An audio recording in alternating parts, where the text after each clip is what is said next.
Guys, welcome back to my YouTube channel. ഇന്നത്തെ പ്രത്യേകത പറഞ്ഞു കഴിഞ്ഞാൽ ഇന്ന് ശ്രീകൃഷ്ണ ജയന്തിയാണ്. അതുകൊണ്ട് തന്നെ എന്റെ ജീവിതത്തിൽ ആദ്യമായിട്ട് ഞാൻ ഒരു ഘോഷയാത്ര ആദ്യമായിട്ട് ഇങ്ങനെ നേരിട്ട് കാണാൻ വേണ്ടി പോയിന്ന്.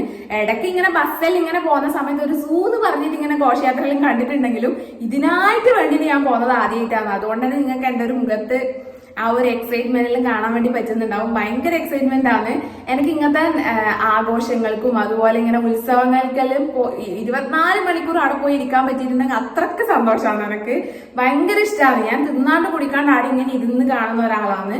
അതുകൊണ്ട് തന്നെ ഇന്ന് ഭയങ്കര ആ ഒരു എക്സൈറ്റ്മെന്റിലാണ് ഞാൻ ഉള്ളത്. അപ്പൊ ഞാൻ റെഡി ആവുന്ന വീഡിയോ ഒന്നും എന്തായാലും എടുക്കുന്നില്ല. കാരണം എന്റെ ഏത് വീഡിയോ നോക്കിയാലും അതിൽ ഏതെങ്കിലും ആയിട്ടൊരു ഗെറ്റ് റെഡി വിത്ത് മീ ഉണ്ടാവും. അതുകൊണ്ട് ഞാൻ വിചാരിച്ചു ജസ്റ്റ് ഒന്ന് കീഞ്ഞിട്ടാകുമ്പം നമുക്ക് പോകുന്നതും ആടെ എത്തിയിട്ടുള്ള സംഭവങ്ങളെല്ലാം കാണിച്ചതാണ്. അപ്പം എന്റെ വീഡിയോയിലേക്ക് എല്ലാവർക്കും സ്വാഗതം. അപ്പം വീഡിയോ ഇഷ്ടപ്പെട്ട് കഴിഞ്ഞാൽ ചാനൽ ലൈക്ക് ചെയ്യാനും ഷെയർ ചെയ്യാനും സബ്സ്ക്രൈബ് ചെയ്യാനും മറക്കല്ലേ. അപ്പം വീഡിയോയിലേക്ക് പോവാം. അപ്പൊ ഗൈസ്, ഞാൻ റെഡി ആയിട്ടുണ്ട്. ഞാൻ ധാവണിയാണ് കൊടുക്കുന്നത്. ഈ ധാവണിന്റെ ഒരു സ്റ്റോറി പറയാനാണെങ്കിൽ ഇതാ ഈ പാവാട എന്നാ വെച്ച് കഴിഞ്ഞാല് ശരിക്കും പറഞ്ഞു കഴിഞ്ഞാൽ ഞാൻ ഒരു ഗൗണ് വാങ്ങിയിട്ടുണ്ടായി. ഞാൻ 10 പഠിക്കുമ്പോൾ വാങ്ങിയതാണ്. പിന്നെ നമ്മൾ വലുതാകുമ്പോഴത്തോറും നമ്മളെ സൈസ് എന്നാ അറിയില്ല, ഭയങ്കരമായിട്ട് ഇങ്ങനെ കൂടിക്കൂടി വരുന്നത്. അതുകൊണ്ട് തന്നെ അത് കയറുന്നില്ല. അപ്പൊ ആ സമയം വാങ്ങിയാലും തന്നെ എനിക്ക് അത് കുറച്ച് ടൈറ്റ് പോലെ തന്നെയാണ് ഉണ്ടായി. അതെനിക്ക് ഇഷ്ടപ്പെട്ടിട്ട് വാങ്ങിയതാണ്. അപ്പം എനിക്കത് കയറാത്തതുകൊണ്ട് ഞാൻ വിചാരിച്ചു എനിക്ക് അതിന്റെ താഴത്തെ ഭാഗം മുറിച്ച് കളയാൻ, എനിക്ക് ഉപയോഗിക്കാണ്ട് വെക്കാനും ഒരു മടി. അപ്പൊ ഞാൻ അമ്മേനോട് പറഞ്ഞു, എന്നാൽ ആ മേലത്തെ ഭാഗം മുറിച്ച് കളഞ്ഞ് താഴത്തെ ഭാഗം പാവാടയാക്കിയിട്ട് പിന്നെ എന്തെങ്കിലും ഇത് റെഡി ടു വെയർ ബ്ലൗസ് ആണ്, അടുപ്പിച്ചല്ല. റെഡി ടു വെയർ ബ്ലൗസ് വാങ്ങിയിട്ട് അതിന്റെ കൂടെ ഒരു ഷാളും വാങ്ങിയിട്ട് അങ്ങനെ ഇട്ടതാണ് ഈ ധാവണി എന്ന് പറയുന്നത്. അപ്പൊ ഇത് ഇട്ടിട്ടാണ് ഞാൻ നമ്മളെ ഘോഷയാത്ര കാണാൻ വേണ്ടി പോകുന്നത്. അമ്മാമ്മ റെഡി ആവണം. അത്ര റെഡി ആയിട്ടാകുമ്പോൾ ഞാൻ അമ്മാമ്മേനെയും കാണിച്ചു തരാം. എന്നിട്ട് നമുക്ക് പോവാം. അപ്പൊ ഞാനും അമ്മാമ്മയും ഇവിടെ അമ്പലത്തിൽ എത്തിയിട്ടുണ്ട്. നമ്മളിവിടെ ഒരു അമ്പലത്തിന്റെ വഴിക്കുള്ള ഒരു പീടികയിൽ വന്ന് നിൽക്കുകയെന്ന്.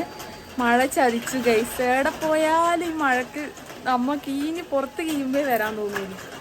ഇവിടെ മഴ ചതിച്ചിട്ട് ഇവിടെ നിൽക്കുകയെന്ന്. ഏത് പീടിയാന്നൊന്നും അറിയില്ല.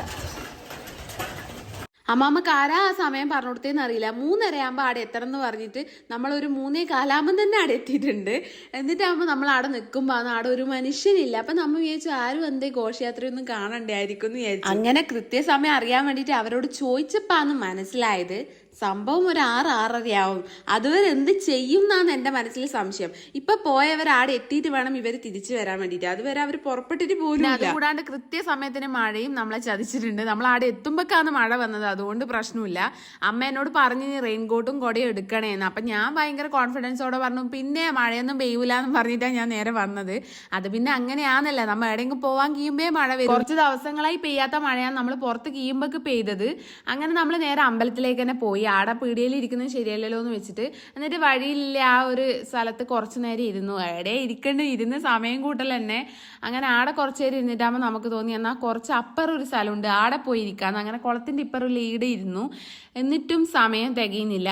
എന്നിട്ട് വീണ്ടും പീടിയിലെല്ലാം പോയിട്ട് നിൽക്കുന്നുണ്ട്. ഇത് വരാനായോ വെച്ചിട്ട് ഒരു 5:30 ആകുമ്പം പിന്നെ നമുക്ക് തോന്നി നമ്മളിവിടെ നിൽക്കുന്നത് മണ്ടത്തരാണെന്ന്. അങ്ങനെ നേരെ പയ്യന്നൂർ ബസ് സ്റ്റാൻഡിന്റെ കുറച്ച് ഇപ്പുറം BKMന്റെ അടുത്തായിട്ട് നമ്മൾ നിന്നു. അങ്ങനെ അമ്മാമ്മക്ക് നിന്ന് കാല് കടഞ്ഞാൽ ഞാൻ സെക്കൻഡ് സ്റ്റാൻഡിൽ വണ്ടി ഇട്ട് കൊടുത്തിട്ട് അമ്മാമ്മേനെ ആടെ ഇരുത്തി സേഫ് ആക്കി. ശരിക്കും പറഞ്ഞാൽ നമുക്ക് അങ്ങ് ബസ് സ്റ്റാൻഡിന്റെ അപ്പുറം പോയി നിന്ന് കഴിഞ്ഞാൽ വേഗം കണ്ടിട്ട് വീട്ടിലേക്ക് വരാം. അപ്പൊ നമ്മൾ ആടെ തന്നെ ഇവിടുന്ന് വളയുന്ന സ്ഥലത്താണ് നിന്നത്. അതുകൊണ്ട് അവര് നമ്മൾ ഇത്രയും തളരുന്നുണ്ടെങ്കിൽ അവർ എത്രമാത്രം തളർന്നിട്ടുണ്ടാവുമെന്ന് നിങ്ങൾക്ക് ഊഹിക്കാൻ പറ്റുന്നതിലും ചെറിയ മക്കളടക്കം ഇല്ലതാണ്. അപ്പൊ ഇത്രയും നടന്നു വരുമ്പോ അവരും ഒരുപാട് ക്ഷീണിച്ചിട്ടുണ്ട്. അപ്പൊ എന്നെ കൊണ്ട് ആവുന്ന പോലെ മാക്സിമം ഞാൻ എടുത്തിട്ടുണ്ട്. അപ്പൊ നിങ്ങളും ഒന്ന് കണ്ടു നോക്ക്.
നല്ല ബ്ലോക്കാണ് ഉണ്ടായിനി. അങ്ങനെ മെല്ലനെ വണ്ടിയിലെടുത്ത് നമ്മൾ വീട്ടിലെത്തി. അങ്ങനെ ശ്രീകൃഷ്ണ ജയന്തിന്റെ ഘോഷയാത്രയെല്ലാം കഴിഞ്ഞ് വീട്ടിലെത്തിയപ്പോ അന്ന് വീഡിയോ എടുക്കേണ്ട കാര്യം ഞാൻ മറന്നുപോയത്.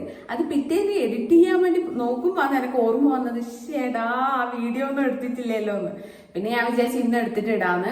അപ്പൊ ഘോഷയാത്രേന്റെ കാര്യം പറയാനാണെങ്കിൽ ഞാൻ ഇൻസ്റ്റഗ്രാമിൽ വന്നിട്ട് സ്ക്രോൾ ചെയ്യുന്ന സമയത്ത് നോക്കുമ്പോ അന്ന് തിരിഞ്ഞത് ഞാൻ കണ്ട അതേ ഘോഷയാത്രയിൽ നമ്മൾ കാണാത്ത പലതരം കാര്യങ്ങൾ ഉണ്ടായിനി. ഡാൻസും കാര്യങ്ങളും എല്ലായിട്ടും ഉണ്ടായിട്ടുണ്ടായിനി. പക്ഷെ അത് കുറച്ചും കൂടി മുന്നേ ആണ് ഉണ്ടായിനി. നമ്മൾ കുറച്ചും കൂടി നേരത്തെ കുറച്ച് അപ്പുറം നിന്നിട്ടുണ്ടെങ്കിൽ നമുക്ക് ഇതെല്ലാം കാണാൻ വേണ്ടി പറ്റുമായിരുന്നു. പക്ഷെ സാരമില്ല. അപ്പം വീഡിയോ ഇഷ്ടപ്പെട്ട് കഴിഞ്ഞാൽ ചാനൽ ലൈക്ക് ചെയ്യാനും ഷെയർ ചെയ്യാനും സബ്സ്ക്രൈബ് ചെയ്യാനും മറക്കല്ലേ. ഓക്കെ.